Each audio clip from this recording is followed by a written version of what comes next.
చాలామంది కోచింగ్ లేకుండా ఇంట్లో ప్రిపేర్ అవుతూ గవర్నమెంట్ జాబ్ తెచ్చుకోవాలనుకుంటూ ఉంటారు. ఈ జనరేషన్లో స్టిల్ ఇప్పటికీ 2026లో కూడా ఇది సాధ్యము అంటారా? ఇది ఎంతవరకు వర్కౌట్ అవుతుంది సార్ అసలు?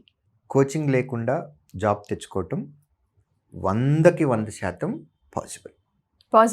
పాసిబుల్ ఎలా? 100% పాసిబుల్ అండి. కాకపోతే డిఫరెన్స్ ఉంది, చెప్తాను. ఇప్పుడు ఎవ్రీ ఇయర్ నోటిఫికేషన్స్ వస్తూ ఉన్నాయి అని అనుకోండి. ఫర్ ఎగ్జాంపుల్ నేనే తీసుకుంటాను. నేను కోచింగ్ తీసుకోకుండా సొంతగా ప్రిపేర్ అవటానికి ట్రై చేస్తాను.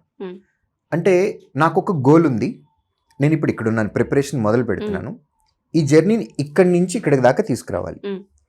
ఈ ప్రాసెస్ మొత్తం నాకు ఐడియా ఉంటే గనక ఎలా వెళ్ళాలి, ఉద్యోగం రావాలంటే ఏం చెయ్యాలి, ఏం చదవాలో కాదు, ఏం చెయ్యాలో కనుక నాకు మొత్తం తెలిస్తే నాకు అసలు ఎవ్వరి హెల్ప్ అక్కర్లేదు. నా బుక్స్ ఉంటే చాలు. బుక్స్ నేను చదువుకుంటాను.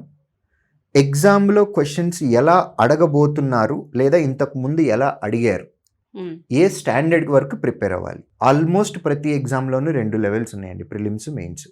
భాష వేరే ఉండొచ్చు, టైర్ 1 టైర్ 2 అంటారు, CBT 1 CBT 2 అంటారు. బట్ 2 లెవెల్స్, 1 ఎలిమినేషన్, సెకండ్దేమో టాలెంట్. ఓకే. సో ఏ ఫేజ్లో ఎలాంటి క్వశ్చన్స్ అడుగుతున్నారు, స్టాండర్డ్, ఏ చాప్టర్స్ నుంచి ఎక్కువ క్వశ్చన్స్ వస్తున్నాయి, ఏ చాప్టర్స్ నుంచి తక్కువ క్వశ్చన్స్ వస్తున్నాయి, ఈ ప్రాసెస్ మొత్తం నాకు తెలిస్తే I don't need anybody's help. నేను సొంతగా చదువుకుని నేను చేసేయచ్చు.